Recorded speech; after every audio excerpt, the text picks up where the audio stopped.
everyone, and thank you for dining in This Week in Guns, brought to you by Patriot Patch Company, MAF Corporation, and FFL Payments.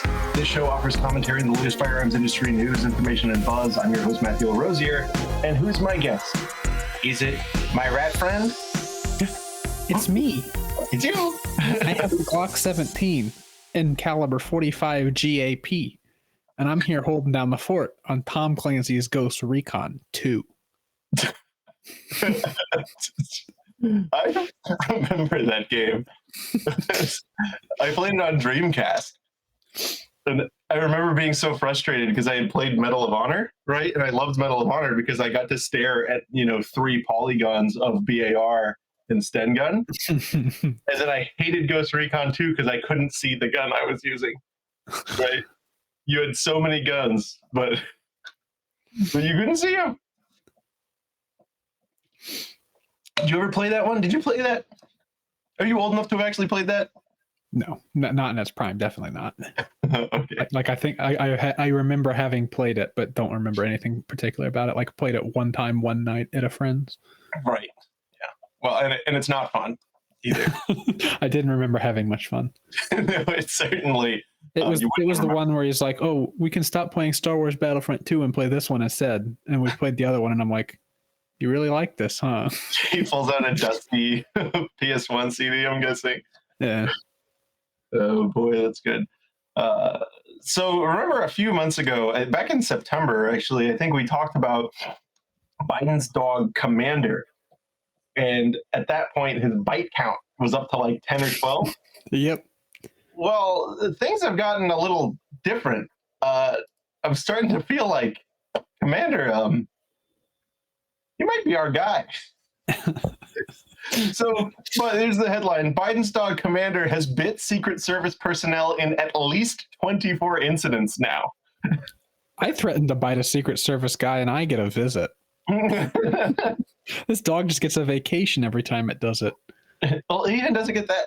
Commander Biden, President Joe Biden's family dog, bit U.S. Secret Service personnel in at least 24 incidents at the White House and other locations, according to new internal U.S. Secret Service documents obtained by CNN. USSS. I think that's a great acronym for a government. That number does not include additional incidents CNN previously reported involving executive resident staff and other White House workers being bit. That's good. Yeah, the recent dog bites have challenged us to adjust our operational tactics when Commander is present. We give lots of room. Oh, yeah. Agents must be creative to ensure our own personal safety. Yeah, this is an undated photo obtained through a FOIA request throwing a USSS agent's torn shirt following a bite. For the audio listeners, it's not like, oh, the dog like nipped at somebody and they said bad dog. It's like tearing up people's clothes, like it's really biting people. Like went for it. Yeah, no. In October 2022, an unnamed SS technician described an incident and said they were worried about the family pet's behavior escalating and that something worse was going to happen to others. Oh, what a good dog. So yeah, he's actually got 2 dogs. The other one's called Major, and apparently that one's like doesn't go around biting people. Yeah, you should take after the one that bites government agents. Yeah, so which is the good boy? That's the question. Answer down in the cope section. Which dog is good boy? Would you bite a Secret Service agent, and where would you bite him? and would you chew? Would you let go whenever they said bad dog, stop? Oh, that's good. Next up, you know what else I like to bite? I want to get me a good old chunk of that VZGrips.com. Chew on that tactical slant, guys. VZ Grips. Use code ThisWeek15. That's THISWEEK15 because they, for whatever reason, continue to support us. And so we do unironically love their grips. They are just really good. That's true. But yeah, so be sure to go to VZGrips.com, use promotional code ThisWeek15, and then in the order doobly-doo, you got to write down, do the Draco grip, and I don't know, write something offensive vaguely. Threatening and about Draco grips. Yeah, that's big.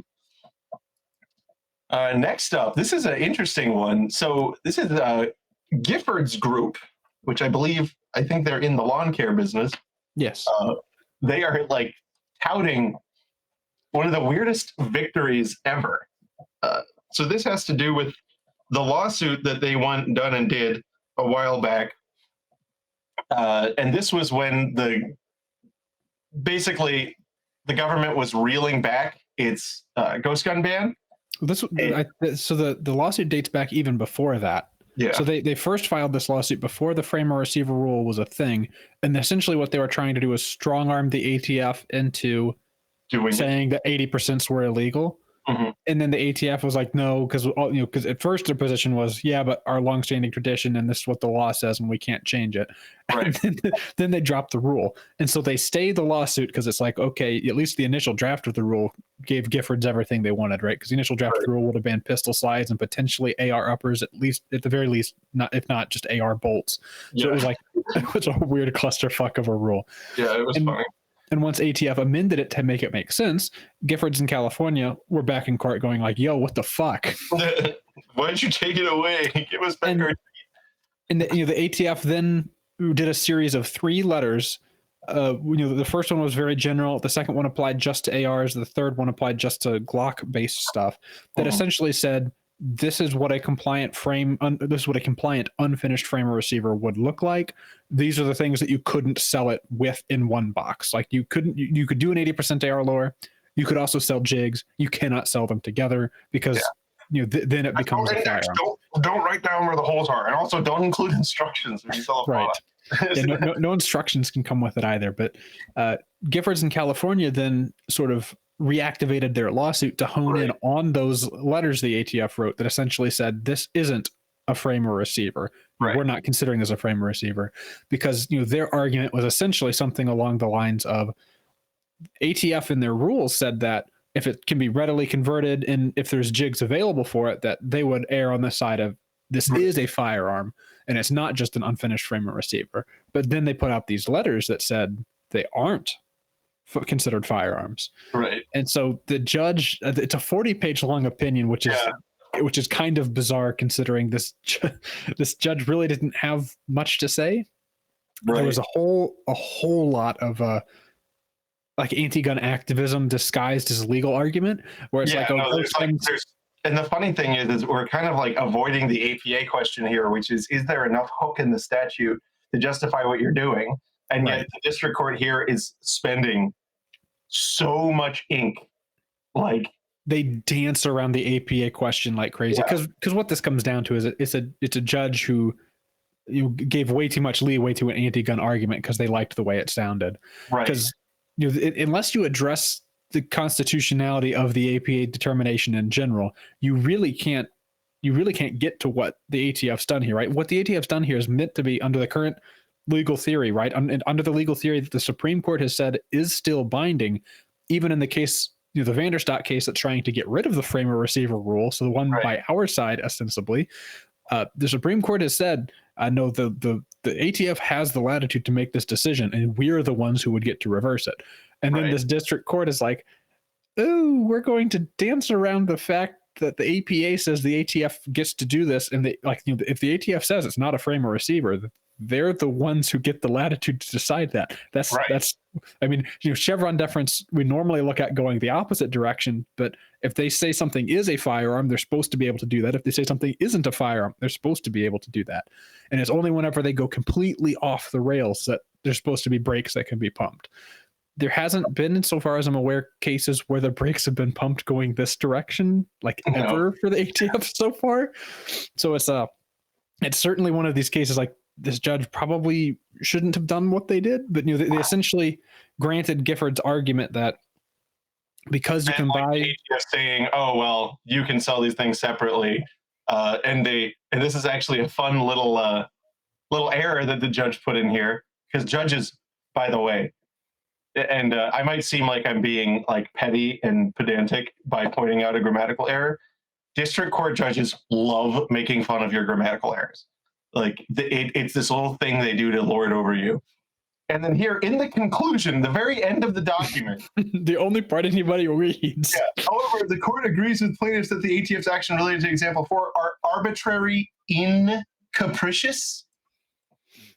the arbitrariness is inside the capricious. No, it's arbitrary and capricious. They must have been doing text to speech or something. Yeah, arbitrary and capricious in failing to take into account all 8 factors related to the readily assessment in particular times, which, by the way, the readily assessment does not exist in statute. Right. The readily assessment is, again, invented by the ATF.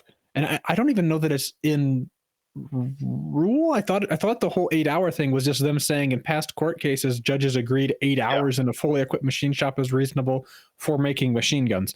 Right. Which even still, like, that's shocking because everything's a machine gun now. And this is something that the Fifth Circuit case dealing with the frame of receiver rule specifically pointed out is, guess what? 8 hours makes everything a machine gun. 8 hours makes everything a firearm, because a fully equipped machine shop, especially modern day, you don't even really have to know much about making stuff. You can be a little bit of a ninny in a fully equipped machine shop and make a machine gun in 8 hours. It's not that hard. And so it sort of comes down to, like, the Fifth Circuit really already answered these questions. And at the circuit level, the Fifth Circuit was like, yeah, no, this, and they specifically said this definition of readily is junk. It's no good. The 8 hours thing needs to go away. The piece of language that I love from the Fifth Circuit that just smashes this, like, right on its face is that this argument is without any objective hook in statute. And it's so true. Yep. You cannot find, there is no latch for which, there is no garden to plant this seed. It's just not there. So this is procedurally fascinating, right?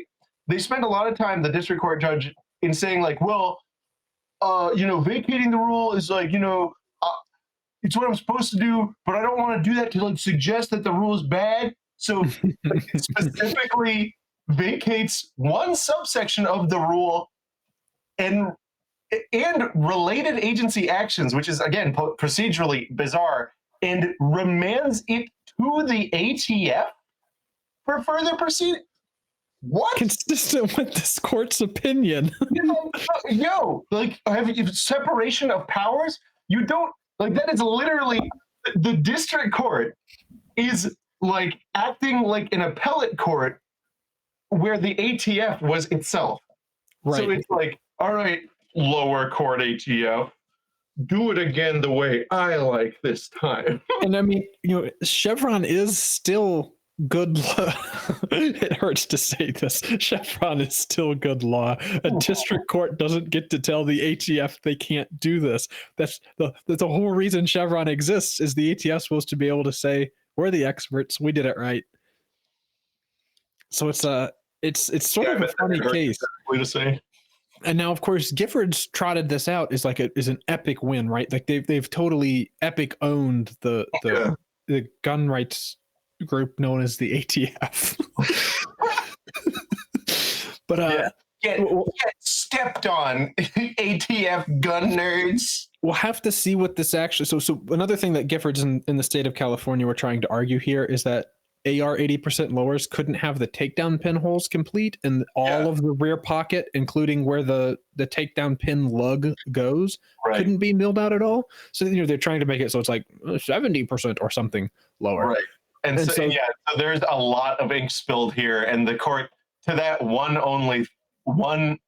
point, the court's like, Giffords, you're being stupid. Yes. So it seems like the judge is going to ask the ATF now to update their letter and have their letter say, like, if it's sold at the same place that sells a jig or something. So we're going to go back to that same position that there was an injunction against, where the ATF is like selling you a fourth dimensional firearm, where, like, if the same company sells you in two separate transactions at two separate points in time, an unfinished receiver and then a jig for it, 1 month prior you had a firearm, because it's not the jig that's the firearm. It's not the combination of the two that's the firearm. It's now the unfinished frame receiver that's the firearm. And you also get yourself into trouble with the fourth dimensional thing, where, like, if you had a conveniently shaped block of aluminum that really wasn't a gun part at all, but then at some point in the future somebody figured out how to make this common stock size of aluminum into a machine gun part or something, you'd be hosed, right? You have a fourth dimensional machine gun all the way back to the beginning of whenever that was now designed and intended. And so of course, it's completely non-workable and specifically not the way the law is supposed to work. And so that's why it was thrown out. And so now this judge in California is like, I haven't thought about this at all. We should make it that way, as if this hasn't already been played out. Yeah. And so the funniest thing about this, right? Giffords is saying, oh, this is a big epic win because we've stopped potentially we stopped potentially nothing. Oh, and Vanderstock is before the Supreme Court, or I guess it's not before the Supreme Court. The government has filed, the government through the Solicitor General has asked the Supreme Court to hear the framer receiver rule. So it's almost guaranteed going to happen at this point. Right. But Giffords says that this little thing here is a big win, and California, who Giffords is on the same side as in this, has already filed an appeal. we won massively. We're going to appeal. We're not happy with our win on the drill pocket issue. I'm assuming so. Yeah. That they, I imagine what they want is a court that will tell them just having an unfinished frame or receiver, like 80%, like if it says 80% or it's marketed that way, we can say no, which is kind of silly and probably copium at this point. And frankly, right, if judicial misconduct wasn't the way that the court system works, this case should have been stayed pending the outcome of Vanderstock anyway. Right. But they're not going to do that. They're not going to do that. Instead, they're going to like cram out this decision that's like, yeah, the APA exists. Yeah, Chevron's good law. But we're going to pretend that we don't have to pay attention to that. Yeah. But what if instead? But yeah, no, so that's all hilarious. But yeah, it's just weird. Let's move on here. Let's go on more to our Hawaii Aloha Kudasai friends, right? Hawaii Kauai, right? That's what they say. Yeah. So as Hawaii is like losing in their like vampire rule carry stuff where they're saying that you can't carry a gun into somewhere unless you've been invited in. What they're doing now is the rational thing and passing more laws. So the big problem in Hawaii is that they, ban assault pistols, but they were the only ones to not ban assault rifles and assault shotguns. And so they're going to sort that out. This Senate Bill 3196 would add assault rifles, assault shotguns, and detachable mags with over 10-round capacities to the list of banned weapons.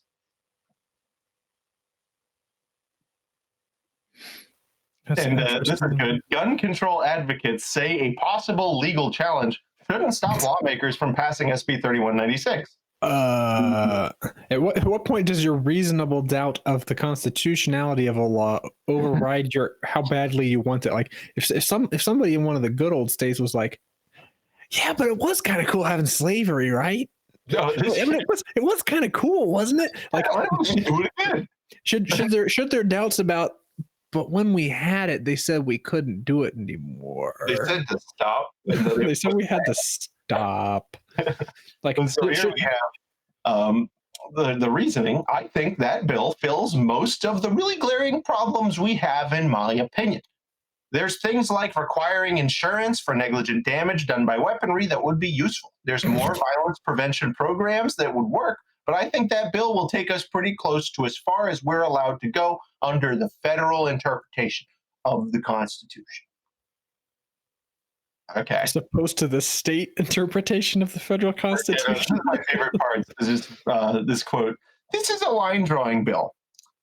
At what point on the spectrum of kitchen knife and nuclear weapons, where on that range do we as private citizens get to keep weaponry? I think this bill draws it in a perfectly rational place. Kitchen knives aren't weapons, and I think that's part of the They can be used as weapons, but you're making fundamental category errors that this shows why you can't really grapple with the core issues here. Alan Beck, who is a good friend, he's a great guy. He does a lot of litigation in Hawaii, says that this bill goes further than any other states. They're going to ban virtually all semi-automatic firearms. The issue is being heavily litigated. I think the state is opening itself to a whole lot of unnecessary litigation. What Beck is being silly about here is that the government doesn't have a litigation budget. Yeah, so it doesn't matter. I don't know. I'm not surprised. This is another one. A Honolulu resident, Chris Marvin, an advisory council member of Everytown, says legislators shouldn't worry about whether laws they pass could survive future legal challenges. There's never been an assault weapons ban that's been found unconstitutional. It's just a typical gun lobby tactic to stand up and scare legislatures by saying, you better not do this because the Supreme Court might overturn it. What a just like fascinating and sideways way of understanding civil rights that we have now. Yes. Well, I guess it's not too different from how it always was. It's just a little bit more open. You might be violating some people's rights. Who cares? What, who gonna whoop me? Me, a state legislator? Who gonna whoop me? What you gonna do? Sue me a little bit? I guess the more of these stories we cover, right? And I think we may even have another one this show. The more it seems very necessary to me. And I don't think we've had any movement on this, on the 4 or 5 cases that are an emergency posture to the Supreme Court about hardware bans at this point. I don't think anything's changed since last show, but those cases are still there. And I think the underlying issue is, I think this case is really, really ripe for review by the Supreme Court at this point. At this point, it's going to be close to 15-20% of the states are going to have some manner of hardware ban. Right. And just facially, right? It's not consistent. It can't withstand Bruin. I think even if you applied some sort of interest balancing test, but you did it honestly, I don't think there's a world in which you can say rifles and long guns can be banned, but handguns can't.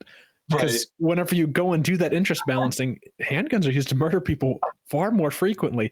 And it's, the prevalence of long guns in mass shootings is, a statistical anomaly already.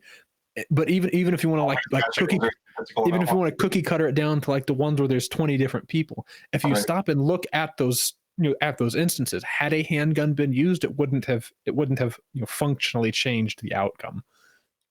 I love how many people the thing is, the politics of mass shootings are such an integral part of the gun debate now, where people have just completely forgotten, one, the intense rarity of the events at all, and two, like they just accept as a fact, right, without any argument, that a assault rifle or what have you will significantly impact the shooter's lethality. It's a point that's beyond reproach, even among right of center circles. They kind of don't even want to engage with it on all fours. Of course, probably in large part because of the fact that the vast and sweeping majority of people, even in the two-way space, are completely ballistically ignorant. But I don't know. I do feel like that's something that we should have more serious analysis on. Analysis which I worked on for a time, by the way. But it's a huge hole, right? Because we can say these things and we know we're right because we've seen data that tells us are right. But nobody really wants to sit on all fours and engage with it and produce the white paper that you can point to, right? And those that do, I'm thinking of a couple acts, right, that have put out papers that purport to say this, are even more pseudoscientific and bullshit than when the trauma surgeons say that the AR-15 is right, completely deletes the it's a grenade going off in the body. Yeah, it's very interesting. Yeah, no, certainly there's a truth that has to be grappled with in the middle where, and I think the pro-gun side has done a bad job of this in the past, and I think they're getting better with it, at least, that they want to make the AR-15 out to be in similar weapons out to be like harmless hunting rifles. God, it's the fucking modern sporting rifle thing where it's like, oh, this is just a regular sporting hunt gun for shoot a target, and they'll tell some version of a story where it's either designed to wound, it's designed to be inaccurate, it's not suitable for shooting at people because it's a small little bullet, and actually a 308's a real bullet. Like, all the while ignoring that it's and in fact it's a factor of 10 more powerful than any sort of handgun you might be using. It's a significantly more useful weapon, significantly more deadly weapon, significantly easier to use weapon, and I think all of these facts should be embraced and rolled up into, doesn't that make it perfect for self-defense? Yeah. Because not that I'm going to say that the only reason a firearm should be protected is self-defense, but you've got a Supreme Court that in Heller telegraphs, like they almost gave you a rubber stamp that said handguns aren't, especially in the home, a handgun in the home is not the most lucid choice for self-defense. But they said because people chose it and because it's useful, I mean, it's possible to use a handgun for self-defense in the home. They said, yes, you can. And I think you really can stick a finger in that open wound and sort of dig around a little bit, because I think you've got the room to, instead of this, and legal arguments to this extent have really died off after Bruin. And I've had it explained to me that the reason they were so popular is that under interest balancing, I guess some litigants in the Ninth Circuit felt that like they could convince an anti-gun judge that like, oh, it's just a sport hunt rifle and it couldn't even hurt a fly. It wouldn't hurt, wouldn't it? It's just like a 22. And they would do the song and dance, and the judge would be like, no, I'm not a fucking idiot. And I think the judge is right, because it is more powerful than a handgun, and it's not just a 22. Yeah, we do all know what the most lucid choice for home defense is. Draco, of course. Yeah, it goes without. It really does. But I think hopefully, because my fear ends up being that if the Supreme Court ended up answering the hardware ban, assault weapons ban question along the lines of, well, if it's a sporty hunty gun, then you can have it, but if it's more like a military gun, you can't have it. If that's how the decision came down, you can kiss your dreams of NFA is gone, like completely goodbye. It will never happen. Because if you look at what the military uses these days, it's short-barreled shotguns and short-barreled rifles and machine guns and destructive devices. Been down to like, so, and here's the thing, people, like the whole barrel length question is such a bizarre historical anomaly.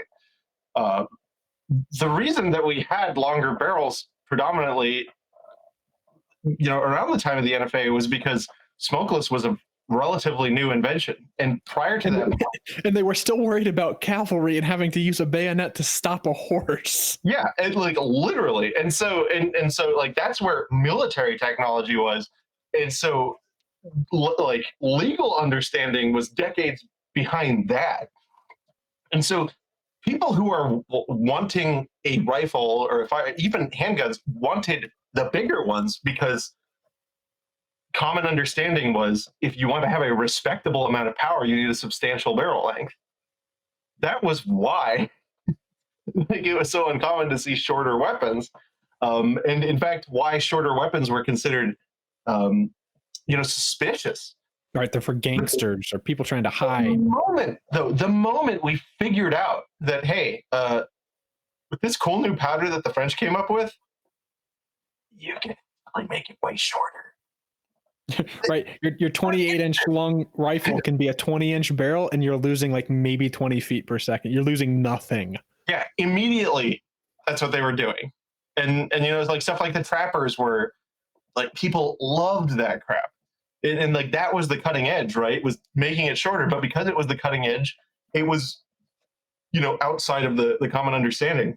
And so now we've reached the full extent of that, where we've designed powders specifically, and cartridges even around the shorter setups. Yeah, exactly. Like 5.45 versus 5.56. These are cartridges that are very ballistically similar out at meaningful distances. But 5.45 behaves a lot better out of an 8-inch barrel than 5.56 does, right? Or I mean, even looking at something like 300 Blackout is sort of the Western short barrel cartridge, there are 300 loadings that are even really well suited to home defense. Because a lot of people like to say that 5.56 it tumbles when it hits drywall. That's not really true, and there's lots of tests of this. There are 5.56 loadings with particular hunting rounds that will tumble easily on contact with wall. But that's 190. That's the modern sport one. That's the one you want to use. 193 FMJ is designed to go through a steel helmet. It's going through your walls pretty easily. You don't know what you're talking about. That one with the orange tip on it, the horn of it, and it'll make it a different one now. And that's, you know what I do though? I take my mag for the house right here. I got them alternate. I got one round of 223 to scare them off. Then I got a Hornady VMAX to make a point. Then after that, I got 5.56. Oh, now it might blow my gun up, but if I get to that third round, I'd rather be judged by 7 than carried by 12. You feel me? And that's why in my shotgun, my first one's a blank, and then you rack it, and that sound will scare them off. But if it don't, the second one is the rubber shot, and then the third one is the rock salt, because the rubber shot give them a blister, and the rock salt will pop the blister, and it'll be all stinging. Dang. And then I got bird shot, and then I got buckshot, and for the last one, I got dragon's breath. I just got a 7 tube of sabots, each with an additional grain of blue dot.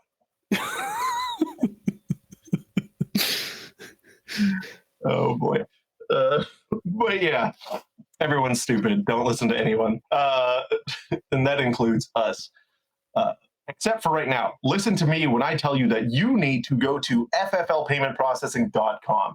If you are an FFL, if you know an FFL, or if you're in a related business, it doesn't even have to be a related business. Frankly, credit card processing companies are probably screwing you over. If you go to FFL Payment Solutions or FFLPaymentProcessing.com, and you mention, when you hit get rates and get in touch with them, you mention that Fudbusters sent you, they're going to set you up with free terminals. Free terminals. You're going to save money, you're going to save time, and you're never going to have to worry about like mislabeling your products to get around whatever stupid rules your bank has to in place. So go to FFLPaymentProcessing.com and be sure to let them know that Fudbusters sent you.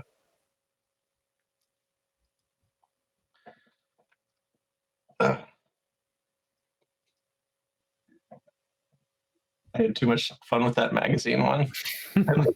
I saw that magazine on the floor, and I'm like, oh yeah. Time to get a little silly. No, I was completely serious. You see this AR-15 mag right here? It's the 10 rounds, the only 10 rounds you ain't ever going to need. When Grandpappy was in the military, you only needed 8 rounds of 308 in the M1 Gargrave. M1 Gargle. When I got 10 rounds of this here, dude, 228, I got a handicap because I don't have that fine United States training, but that should be enough. If 8 rounds was enough in the M1 Gargler, 10 rounds should do my little house. 8 rounds in the M1 911, 8 rounds in the M1 Gargler. That's all that you need. You freed Europe with 16 rounds. You sitting here telling me you need a 30 caliber clip? In half a second? No. Dumb. We stormed Hitler's fortress Europe, and we only needed 16 rounds on deck. Oh, that's it. 8 in the clip and 8 in the mag. You know what I mean? Yeah. Skull, yeah, brother. What do you got here? So, next one. So, who's going to become number 28? The next state to have permitless carry. Let's take a look at the Louisiana Illuminator. pro-gun permitless carry law closer to passage in Louisiana. This is Senate Bill 1, sponsored by Senator Blake Miguez and from New Iberia, whatever, would establish permitless carry in the state. And interestingly, a really cool thing about this Louisiana one is that it sets the mark right at 18 years of age. So Nice. the feds would prevent you from buying a handgun from a dealer, but Louisiana would happily see you carrying outside the home. And I think that that is a nice gesture, Mr. Miguez from New Iberia. What do you think? That's good. I know we've got. It's been a long time since we covered them. I know there is still one or two sort of higher profile, like they have opinions at the district level cases dealing with 18 carry, and hopefully we get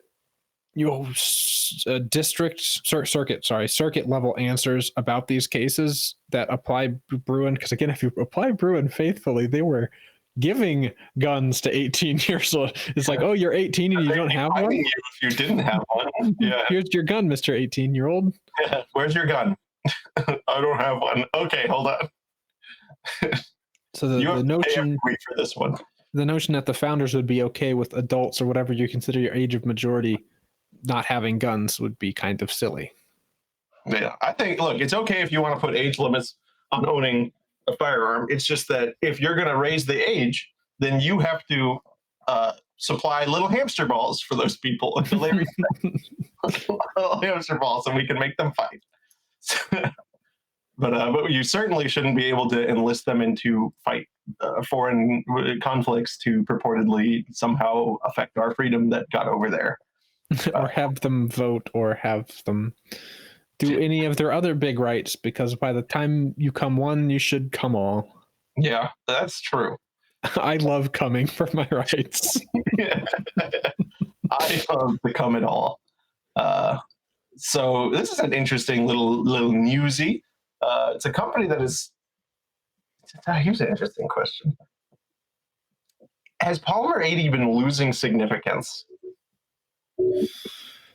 Let's see. I think they've been losing significance in some regards. I know they've been losing lawsuits in other regards, and I know they've sort of had a fight for survival that they only narrowly survived with Nevada banning unfinished frames or receivers, and they got a state court injunction against like an arbitrary and vagueness thing as to if polymer 80s frames are unfinished, or complete frames or receivers or unfinished frames or receivers, which is an incredibly narrow thing to like hold on to your entire business by. So I know they've also, because of the federal cases as well, I know they've started doing serialized frames and stuff, and I think by that point their target clientele, let's say, has shifted dramatically, because the sort of people who wanted to have a like Gucci Glock, if you will, aren't going to buy frames that come out of the mold warped, which is just a thing with the polymer 80s, right? It takes a little bit of love. I'm no stranger to Glocks that take a little bit of love. Bit of a meat gun. Right. There's a little bit of loving involved in getting them to be just right. And I don't know that people are going to be lining up to pay for that as a serialized item, but I could be wrong. Anyway, so yeah, they have agreed to cease sales to Maryland as part of a lawsuit settlement with the city of Baltimore, which this makes me sad. Yes, this is tough, and it's painful to see. Just like all of the gun companies that New York got to roll over and give them customer data is likewise, it's tough to see, because I don't know if they do it because they're worried about PR or they're worried about being cut off by financial processors because they're going to look like they're uncaring about ghost guns or something. But to see these companies not even fight, it's tough. No, it's the money. It's probably just a financial decision. It's a tough situation where like a locality can sue you, and $1.2 million is okay, we're getting off light. Yeah. $1.2 million and you lose an entire state's worth of business is which, by the way, was a big state, Right. you know. But yeah, the Baltimore officials said Polymer 80 falsely classified its kits as non-firearms. Okay, and ultimately, many of their products ended up in the hands of minors and convicted felons, much like serialized firearms do. But whatever. And this, which is totally relevant somehow to this suit against this particular manufacturer, 9 out of 10 homicides in Baltimore City are committed with guns. As I promised, this city is using every tool at its disposal to address the epidemic of gun violence we face, and our comprehensive approach is finally seeing success in driving down violence. This is not because they've driven down violence, they certainly haven't, but because they've harassed a company and kicked it while it was down until it could not afford to defend itself. And yeah, it just sucks. This is something that I know we had talked about recently, where I would imagine that, second to maybe hardware bans, I think the most important thing that the gun rights movement really needs to get figured out, like yesterday, like a long time ago, is some right to acquire firearms. And I can see different rationales for different ways of approaching this, but currently there is only really one circuit that's even really touched on if people have a right to acquire guns. And that acquire specifically, I think they were dealing with buying them. And I know you then also got the Azelle case out of Illinois, where it touched on your right to, and then there was a case as well from Louisiana that touched on your right to get the accoutrement, like can ammo, and then Azelle was about can they ban ranges. But there really isn't a case that specifically says you have a right to buy a firearm or you have a right to make a firearm. And if you ask me, some of these states with self-made bans are just begging. They're begging for a competent challenge that you'd ask the question, does Bruin really say that you can't make a gun? And then the way that you argue that is, well, these states put all sorts of restrictions on people's ability to buy them. People have to have a right to keep and bear arms, right? Those arms have to come from somewhere. Shouldn't they be able to make them themselves if these states are going to ban the purchase of them? And eventually you have, the gun rights groups need to pick one side of this wedge to drive from, and probably both, honestly, to force courts to answer the question, where do guns come from? If you have a right to keep and bear arms, doesn't that mean that there is also a corollary right to either buy or make, and really it should be both of them? Well, so here's the thing. You're nowhere in fundamental rights jurisprudence is it recognized that you have the right to cause somebody else to do something for you. Right. And you think about it in terms of like broader philosophical context. This is why the right to healthcare can't exist, because it requires somebody else's labor. Right. Like the right to healthcare necessarily ends at you won't be denied your ability to have it. Right. Or to try, right, is a different thing. But so when it comes to guns, logically, if you're going to be consistent, which nobody except us gives a shit about being consistent, you have to recognize the right to make. A right to acquire cannot exist without a right to make, because that is the only way to acquire without causing someone else to be involved. And if there's only 2 people left in the United States, that would mean that there was no right to acquire, right? Because if the other didn't want to make it, that means it's just gone. Or if you were in a town with no guns, right, and no guns store, the federal government, you're cordoned off in Alaska somewhere, and there's no guns, no gun store. You can't get them. You have a right to keep and bear arms. Shouldn't you be able to still make them? They recognize statehood for the smallest Florida key, right? and because the feds say you can't ship it out of state without a license. Yep. So where's your right? So it's obvious that it has to flow. And what's funny is one of the only circuit that's recognized a right to purchase is the one where this sits, where this same thing that's happening sits. It was the Fourth Circuit that straight up said, well, obviously, right? Like, obviously, you have the right to buy. And the problem is you then look at all the other circuits and it's like, fuck, this is not obvious at all. This is. and I don't know. I don't want to say, like, I'm going to say it's a major failing of the gun rights groups, and I don't necessarily. Major failing of the gun rights groups, and here's why you won't see them do it. Because actually bringing a competent lawsuit, which would not be that hard to do, and honestly it would not be insurmountable. It would be a challenge that could be done with a little bit of forward thinking. But there's a reason you won't see them do that. And that's because it doesn't involve ball chasing, right? It doesn't involve. It's definitely not sexy, right? It's not sexy.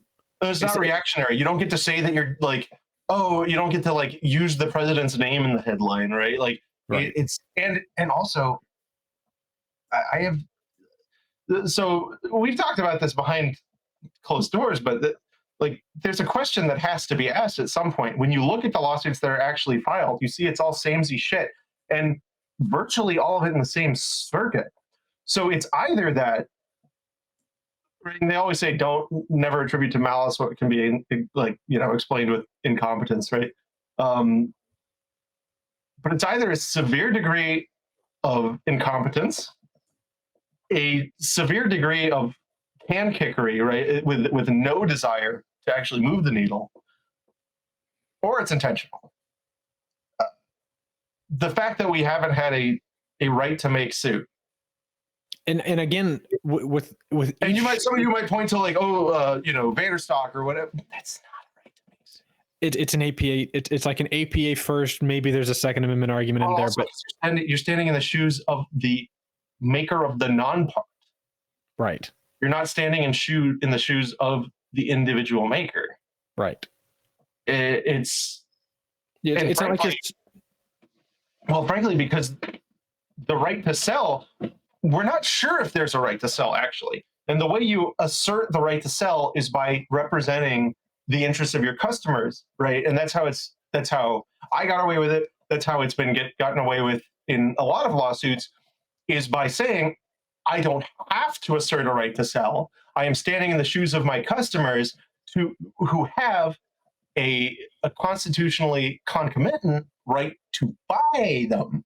And so my right to sell them exists in parity with that, right? It's super interesting the way that's done. But to do the right to make suit, you have to go to, I'll tell you, I want to do it in Puerto Rico. That's where I want to do it. That's where I want to do it.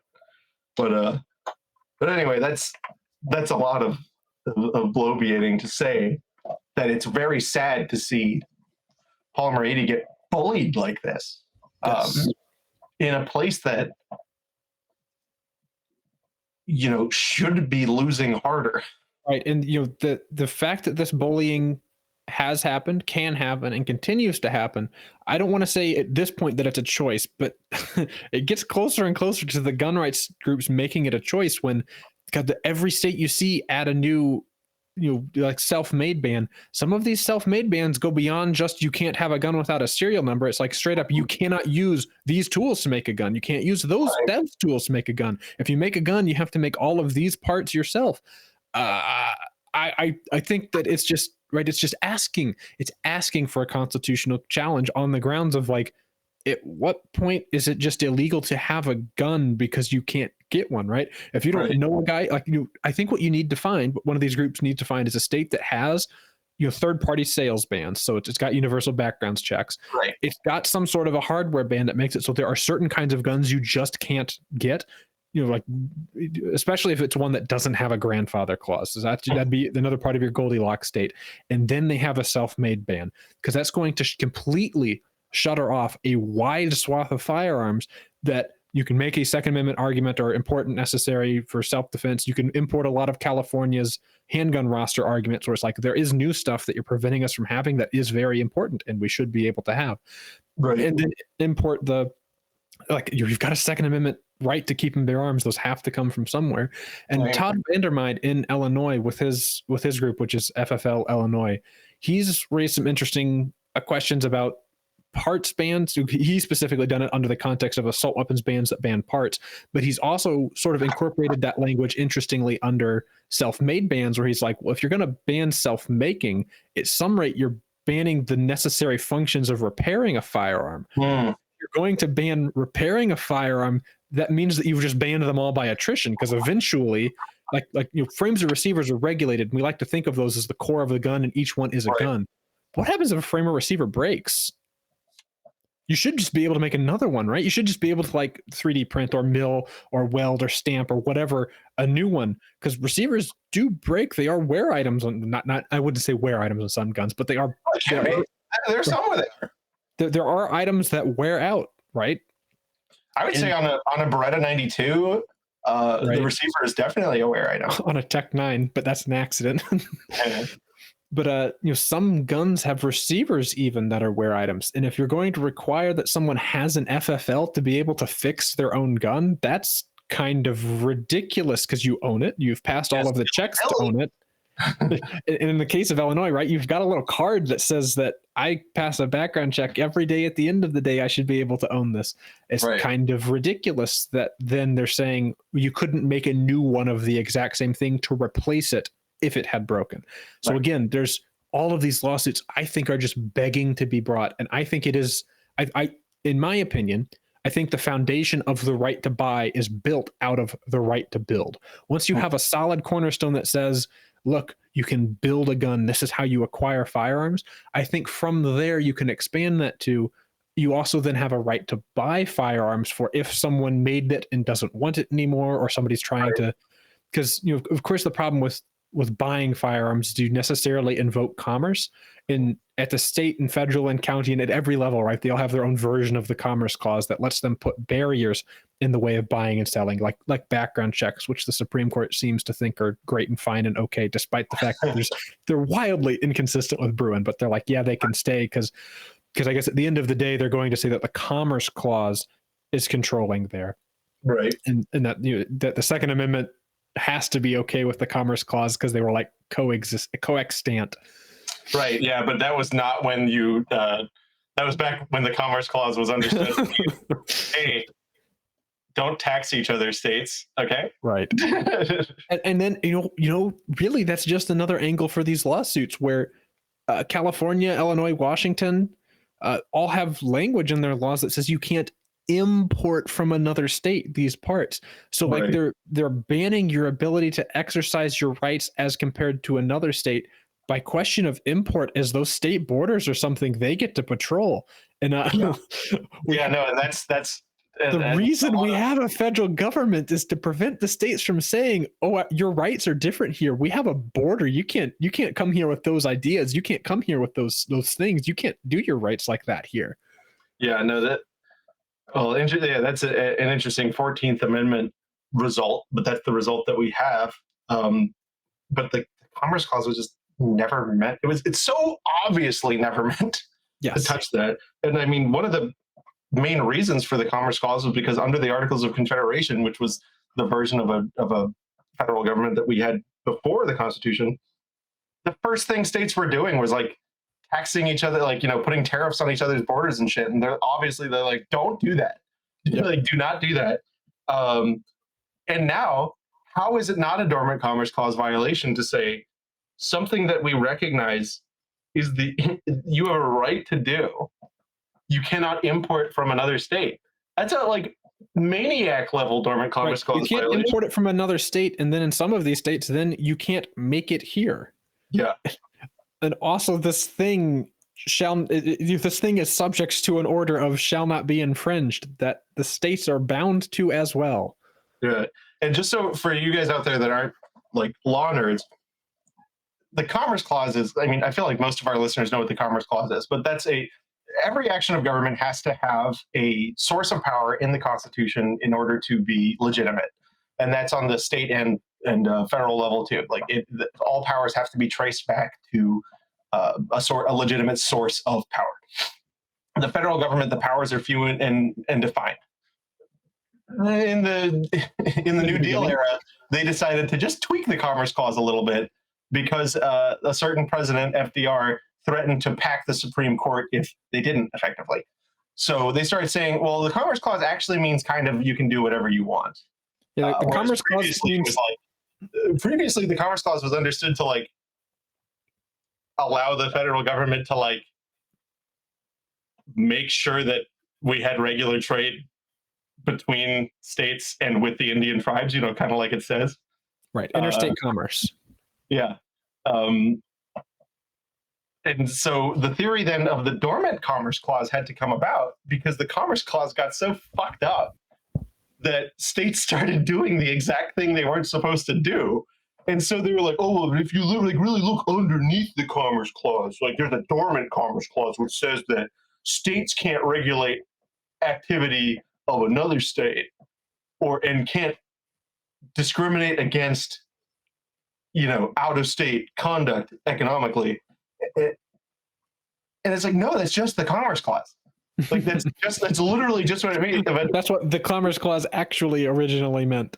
Yeah, and so there's a tiny con law micro lecture for you guys. But yeah, that's how fucked up our constitutional jurisprudence is that the obvious and stated purpose of a source of government power was understood to do that for almost 200 years. And then FDR wanted to pass more bread than, you know, bread house garage. And so then when states started doing the exact opposite, judges had to be like, wait, I've discovered something hidden in the document. The Commerce Clause means affecting interstate commerce, but things that don't affect interstate commerce do affect interstate commerce because otherwise they wouldn't. And then you didn't want it.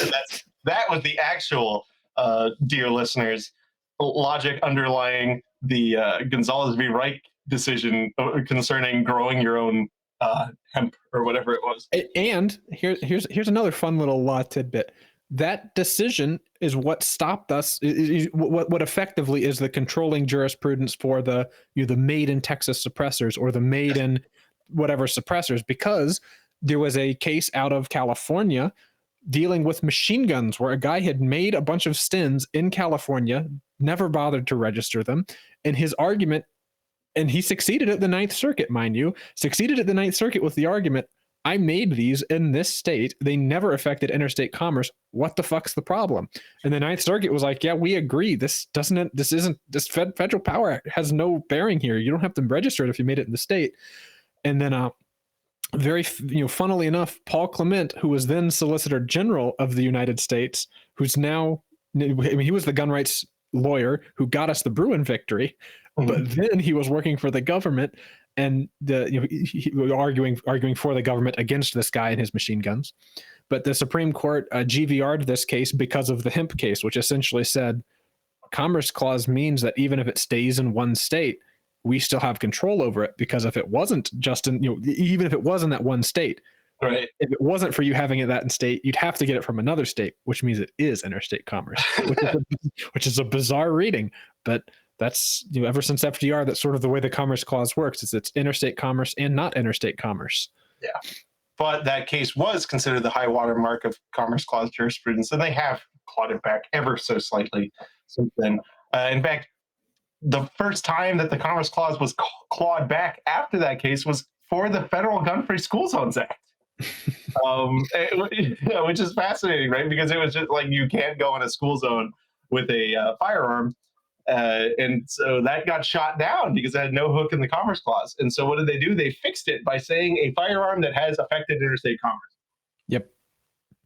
Which, according to the federal government, is every firearm. But anyway, it's all of them. Let's move on to MAF Corporation. Guys, it's MAF Corporation. That's maf-arms.com, where if you use promotional code FUDBusters, you can get a good discount. You got to check out the site. There's always cool stuff available for sale to be purchased online with credit token chips. So yeah, be sure to go to maf-arms.com, check out the selection of wind chime kits, and use code FUDBusters. All right, next up, I can't believe I lived in the state for 2 years. Virginia, or was it 3 years? I don't remember. I lived in Virginia for a while, and now there's a bunch of gun reform bills headed to the governor's desk. Now, look, these measures will make the Commonwealth safer, but ignorant, misinformed gun fetishists say these bills only make it harder to own a gun. What do we got? Senate Bill 99 prohibits the carrying of certain semi-automatic centerfire rifles and shotguns anywhere that is open to the public, with certain exceptions. This bill is been referred to as just common sense. There's no basically reason for an open carry ban of certain firearms. Right? It's a like scary gun ban. right? So Senator Angela Williams Graves says there's no reason for folks to be, having these kinds of high-powered weapons. Brilliantly stated. Does the law mention the power of a firearm even a single time? No. Interesting. Well, centerfire, right? Centerfire means powerful, right? I guess like you can't have the rim ones is the rim ones. Wait, hold on. Isn't it the rim ones that bounce around in your skull? Yeah, the rim ones bounce around in your skull. They're more deadly than a 50 cal. Senate Bill 368 would have owners store firearms and the ammunition for such firearms in a locked container, compartment, or cabinet that is inaccessible to minors or prohibited people if those people are likely to be around the home. So what this common sense gun reform bill means is that if you have children, you lose the right to protect them. Yeah, I was about to say, like, it's a good thing I don't live in Virginia and don't have kids around, because I'd be going to jail. Because I guarantee you I don't know where all of the loose rounds are. So can you like by the time you're like you've gone past gun owner and you're like certified gun freak, extreme gun fetishist, I think was the term. Yeah. Like I got a couple 410s, a couple of 8 Mausers just floating around on the desk. Like this mag was. I just discovered this PSL magazine sitting on my desk, and I'm a little happy because PSL mags are expensive, and now I have one. And of course, when kids are around, I'm not saying safe storage is a bad idea, but the way that safe storage laws necessarily work is it treats everyone, including the well-meaning people who have taught their kids to be safe around guns, as though they're like everybody gets treated like the lowest common denominator. Like you assume every kid is troubled Timmy who likes to put the revolver barrel in his mouth for taste test. I mean, I'd say this one looks like a little chocolate. Yeah, but maybe it tastes that way. And so, these sorts of laws, and I guess I've also seen criticism of them that the only time these laws actually ever get used is after something tragic happens, like something tragic. These parents have just had the worst day of their lives, and then the cops show up to say, "Hey, you're arrested." Well, the majority of times that I've seen these used in practice was they get called for domestics, and usually, a lot of times, heated argument, whatever, a neighbor calls. Everything's cooling down. The cops come. Hey, we need to come in. We got a call here for a domestic. They come in. They're like, hey, you own a gun. And then they arrest them. Like, that's so good for a family. Isn't it just ripping people away from them? Yeah, that's so good for them. That's the desired outcome. That is the desired outcome, because we have to make sure. Now, look, I'm not a person who thinks that, this idea that the nuclear family is under attack, because I believe in extended families. But I will say that they are definitely trying to rip homes apart. And with shit like this, like when you pass the law and you include the mechanism of enforcement, you don't have to have a super galaxy brain to know how it goes down.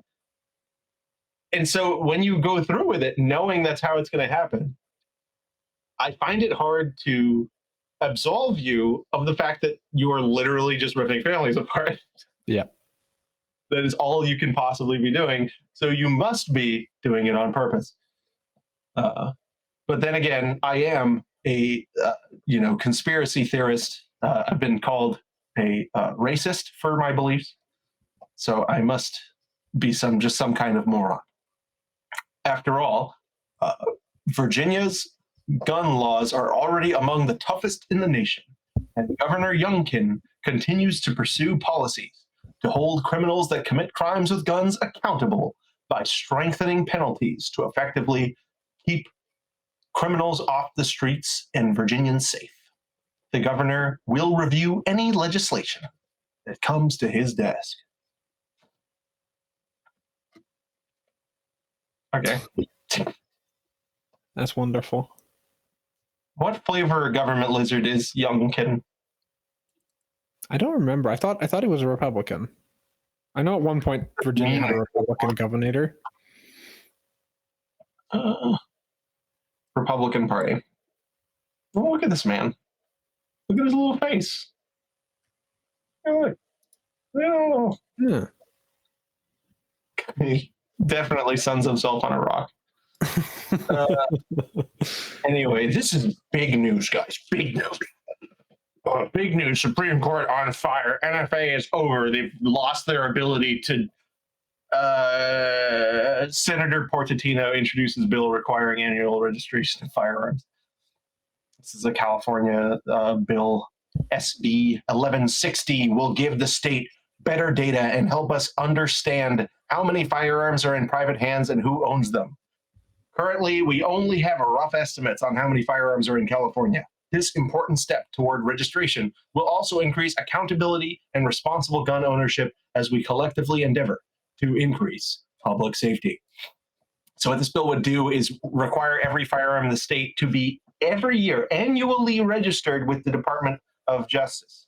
An annual fee would be deposited into a special fund for the purpose of carrying out the administration and enforcement of the registry, and it would require the California DOJ to establish and maintain a system for the annual registration and make it available to other law enforcement agencies. It also requires that reasonable efforts be made to notify firearms dealers, owners, and the public about registration requirements. Registration is one of those interesting ones where it's understandable. I guess, at logically understandable. At very face value, it's understandable how people think that all guns are registered. Like most people think that guns are just all registered because that's what the background check is for, right? And that it's understandable then at second blush how people would think that it actually works. But if you're ever talking to a person who thinks that registration is like, oh, it's good, it would stop all crime because we know who owns guns and what guns they own and all guns are accounted for. The thing that you have to do with them is like a simple rhetorical test where you ask them, oh, so you think, is this Matt's gun registry? Yeah. It's my gun registry. You send me $15, I'll register your gun for you. So the test that you have to do with these people is, in three parts. So you first ask them, so you think a registry will work, right? Like a registry, you make sure everybody knows every kind of gun, right? And they're like, oh yeah, that's what a registry would do. And so you'd say, so you have second part, you have no problem with the type of gun people own, right? They could own a rocket launcher, right? It's registered. They can own machine guns. They can own like fully automatic rocket launching machine guns that launch micro pistols. Smaller rocket launchers that have stocks on them, a short barrel pistol rocket stock pistol, fully automatic launcher. Yeah. And then immediately, of course, they'll be like, oh no, well, not all kinds of guns. And then you just say, well, why? Right there. Why? Don't you think registration works? And then their answer is no. And so that leaves you with two assumptions that are possible, right? Two rational assumptions left. This either A, it's not a serious person. They can't think, right? They're incapable of thought is one option. And the other thought is they're quite capable of thinking. And their thought is, I want to make owning guns as difficult as possible. Yeah. And that's it. It's not want to prevent crime. I want to ban guns. Right. It's not a question of them trying to make people safer or anything. They just want the guns gone. No more guns, like Gabby Giffords says. Yeah. And so no, it's and I've said this 1,000 times, but it is I truly believe that people who behave this way, behave in this fashion, do it because they are like uncomfortable personally with the responsibility of owning a firearm. Yes, I agree. And the more of these questions, and this is something that I picked up from our Greek lawyer friend Kostas Moros, who, if you're listening, hang out with us again. You have to come back in the Discord. You have to hang out. Yeah, we didn't mean to scare you that. We're only like that 50% of the time, not all the time. But it's a thing that I saw him doing, where instead of it is of course fun to meet anti-gunners who are being ignorant with calling them ignorant and all sorts of other funny names. Yeah. It's very fun. But he's got this strategy where he'll just ask them a question. So they'll say something like, "Oh, I want to ban all of the weapons that are designed for killing, but you can have the guns that aren't designed for killing." And so you ask them, like, "Can you name a couple of guns that weren't designed for killing people that you think would be good for self-defense?" Or people saying that, the inverse of that is people saying AR-15s are no good for hunting. Ask them, "Can you list, like, what's your recommendation for hunting guns?" And invariably they'll be like a handgun, a 9mm, and you'll be like, like, yeah. And so asking questions of these people sort of teases out these answers. And so eventually there'll be somebody saying like, "Oh, no one can be trusted with a kind of weapon like that." And if you get them to engage with you by asking questions in a civil manner, very often you'll find people who, like, the people that are just completely opposed to any sort of gun ownership whatsoever, if you get them to start talking about why, it will come down to some version of they either don't trust themselves with the guns because they think that they would get mad and do something evil with them, or someone very close to them. They just that person is so close to them and they understand that person is so unstable that they wouldn't get that person help. But if that person had a gun, they wouldn't be happy with it. And so it just comes down to a thing where their own personal anecdotes drive their own interpretation of the world. And of course, the flip side of this is true, right? Where you'll run into people where their lives have been saved with a gun. And these are the sorts of people that, like, it's worse than no compromise, right? It's like the people that signs will say you can't carry a gun in the school, and they're like, "I do not care," right? And I'm like, I know what happens. Maybe you know a person like this, maybe you don't. Or people who have been carjacked or attacked, and from that point on, right? It doesn't matter if it's legal, doesn't matter if they have a permit, doesn't matter if whatever.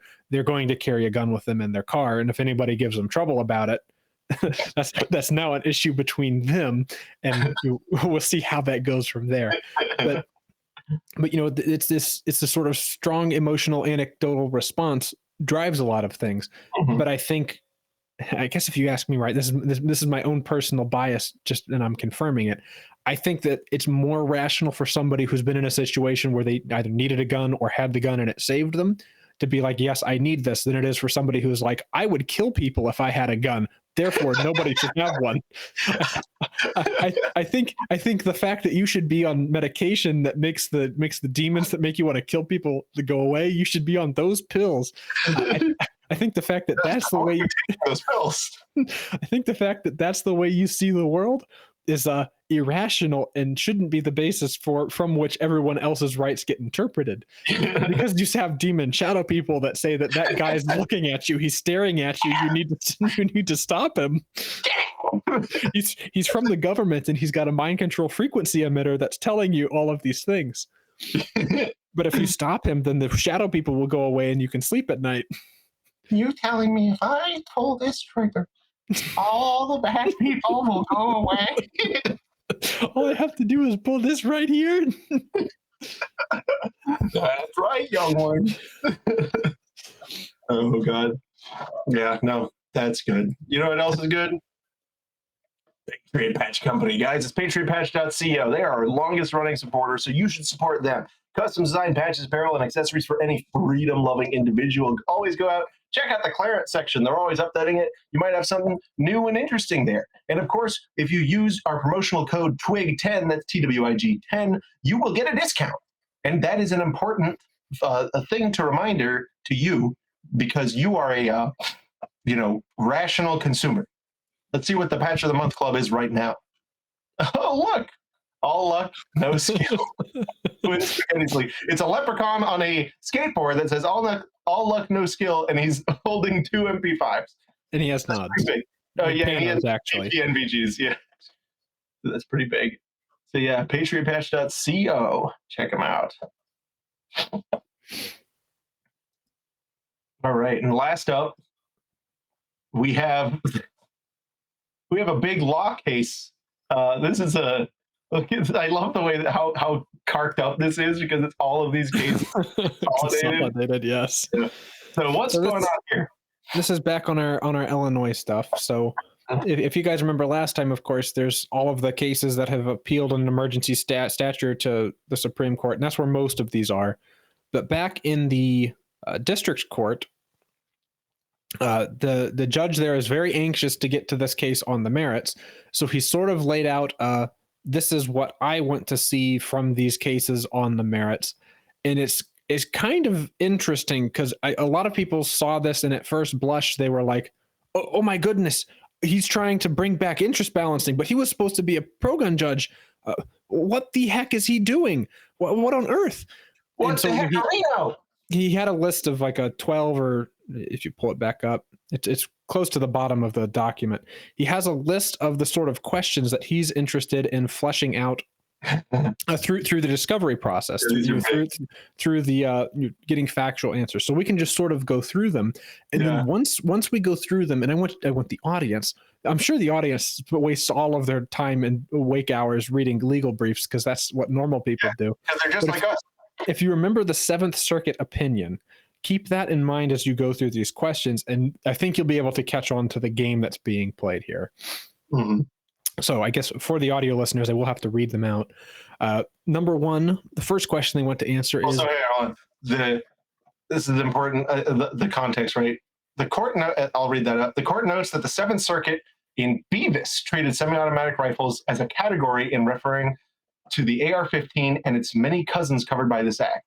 In light of this, the court will treat evidence relevant to any of the banned firearms as relevant to the class or category of firearms to which that weapon belongs. Additionally, the court will also consider any evidence relevant to a class or category of firearms to be relevant to any individual firearm in that class or category of firearms.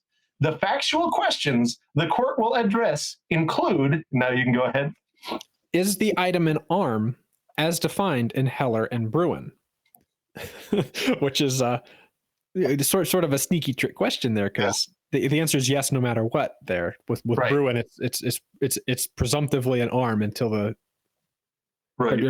Second Amendment presumptively protects weapons of offense and armor for defense.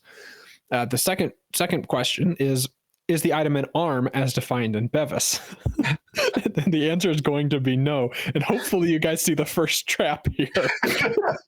Is that he's going to get the state to admit. Of course, the state's going to say it's no and no. But of course, the fact that they're going to elicit is going to let him write an opinion that says the answer is yes, it's an arm as defined in Heller and Bruin, and no, it's not as defined in Bevis. How can we possibly score this difference of opinion?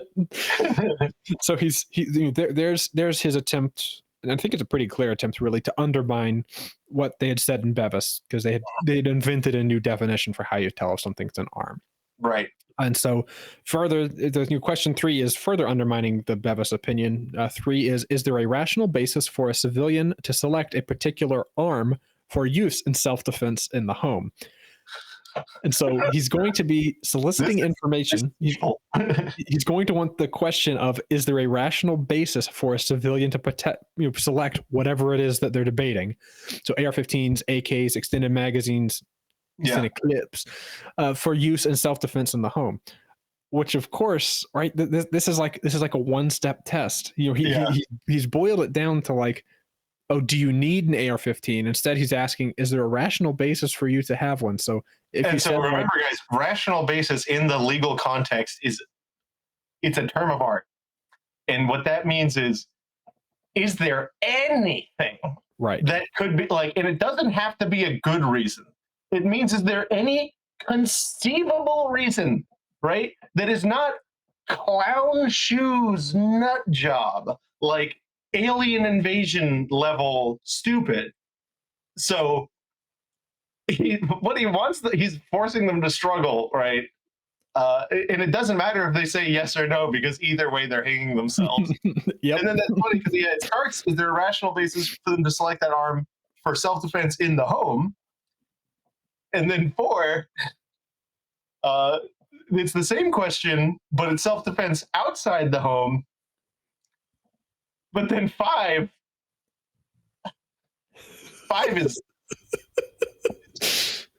is there a rational basis for a civilian to select a particular item for use in self-defense to repel a riot or large-scale attack?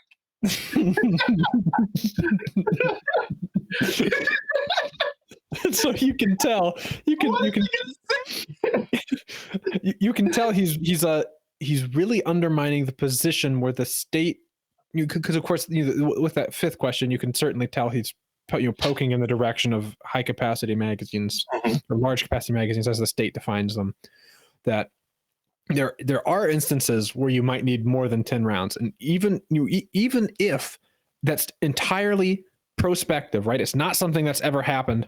He's asking a rational basis, right? The rational basis is what if there's 11 guys? It's gonna be pretty impressive if you hit one of them, 2 of them with 1 bullet, right? Hitting a collateral clip in real life would be pretty sick, but it's also relatively unlikely.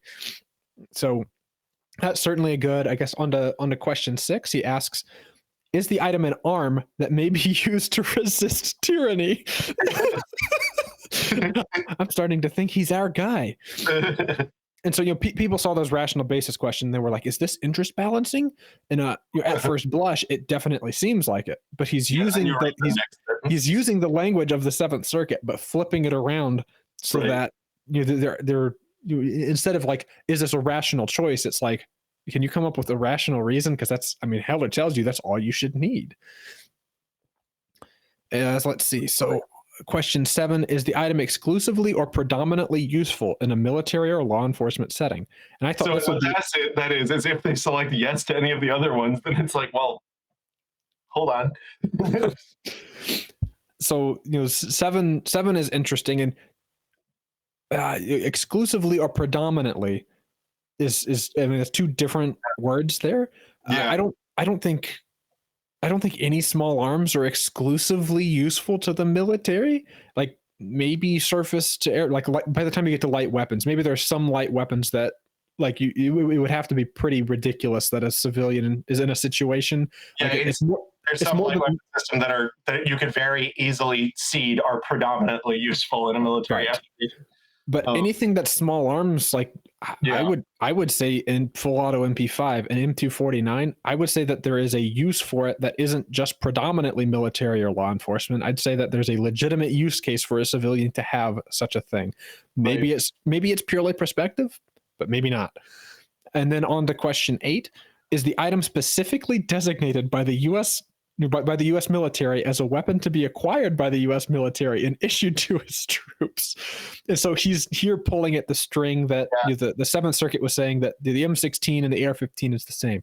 And look, I'm a big retard about the fact that the M16 is an AR-15. Yeah. But what he's specifically getting at here is he's going to point out how the swath of semi-automatic weapons banned by this, with very, very few exceptions, right? Because the U.S. military does actually use some semi-auto long guns, right?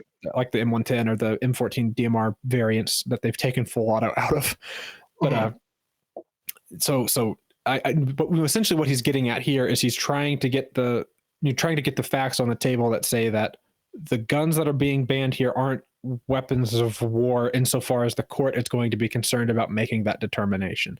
Right. Now, if you ask me, I mean, in fact, we've even seen in Ukraine, right? He specifies U.S. military, but Ukrainian special forces have taken, in some instances, right, relatively high profile, like there's GoPro camera of them using them, semi-auto ARs in instances where they could be using full auto AKs. Make of that what you will, but it seems like there's conscious choices being made there as far as what isn't the best weapon of war choice, at least for what they're doing. Because of course they're putting night vision on the things. So right. Night vision and having a laser is more important than select fire. And I think anybody who would disagree with that in a fighting context either hasn't used one of the two or hasn't used one of the two enough. Because being able to see in the dark and then shoot in the dark is much more important than being able to miss quickly. And then question 9, does the item meet all of the specifications required by the U.S. military to qualify for issue as a rifle or pistol to be deployed with United States troops?